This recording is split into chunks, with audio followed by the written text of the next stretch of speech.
ভেনেজুয়েলায় হামলার পর ট্রাম্পের লক্ষ্য হতে যাচ্ছে ইরান। ইসলামী বিপ্লবের দেশটিকে একের পর এক হুঁশিয়ারি দিয়ে যাচ্ছেন প্রেসিডেন্ট ডোনাল্ড ট্রাম্প। মাত্র এক সপ্তাহ আগেই ইসরায়েলি প্রধানমন্ত্রী নেতানিয়াহুর সাথে ট্রাম্পের বৈঠকের পর এই শঙ্কা এখন আরও জোরালো হয়েছে।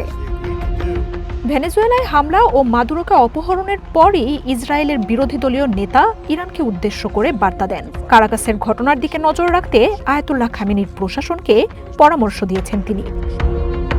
যদিও তেল ও পরমাণু কর্মসূচি নিয়ে ভেনেজুয়েলা ও ইরানের সাথে আমেরিকার দ্বন্দ্বের ইস্যু ভিন্ন, তবে আল জাজিরাকে বিশ্লেষকরা বলছেন কারাকাসের হামলার পর ইরানের সাথে যুদ্ধের সম্ভাবনা আরও ঘনিয়ে এসেছে।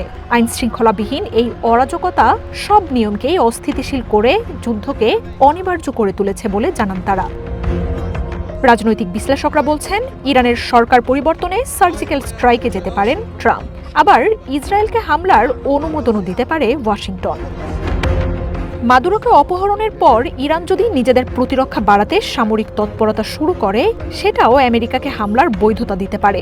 আমেরিকা ও ইসরায়েলের সাথে বোঝাপড়া করতে নারাজ ইরান আবারও যুদ্ধের দিকেই যাচ্ছে বলে জানাচ্ছেন বিশ্লেষকরা।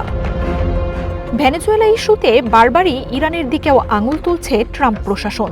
পশ্চিমা বিধিনিষেধে জর্জরিত তেহরান কারাকাসের মিত্রতাকে উদ্দেশ্য করে স্টেট সেক্রেটারি মার্কো রুবিও দাবি করছেন লেবাননের হিজবুল্লাহ গোষ্ঠীকে সহায়তা করেছেন প্রেসিডেন্ট মাদুরো। এদিকে ভেনেজুয়েলার আক্রমণের ঘটনায় দফায় দফায় নিন্দা জানিয়ে আসছে তেহরান, তবে ইরানে চলমান বিক্ষোভকে ঘিরে তেহরানে সামরিক হামলার হুঁশিয়ারি অব্যাহত রেখেছেন ট্রাম্প। খামেনি যদি বিক্ষোভকারীদের হত্যা বন্ধ না করে, তাহলে নিরীহ মানুষকে বাঁচাতে আমেরিকা এগিয়ে আসবে বলে ঘোষণা দিয়েছেন তিনি। যদিও আমেরিকার সাথে সমঝোতার বিরুদ্ধে অটল অবস্থান থেকে পিছু না হটার ঘোষণা দিয়েছে ইরান। নবম দিনে গড়িয়েছে ইরানের বিক্ষোভ। তেহরান, ফোর্স, ইলম, খোরাসান, সেমনান প্রদেশে বিক্ষোভ ও গুলির ঘটনা ছড়িয়ে পড়ছে সামাজিক মাধ্যমে। দেশটির ৩১টি প্রদেশের ২৬টিতেই ছড়িয়ে পড়া বিক্ষোভে প্রায় ২ ডজন আন্দোলনকারী নিহত হয়েছেন। মার্জিয়া উপমা, ওয়ান ইন্টারন্যাশনাল ডেস্ক।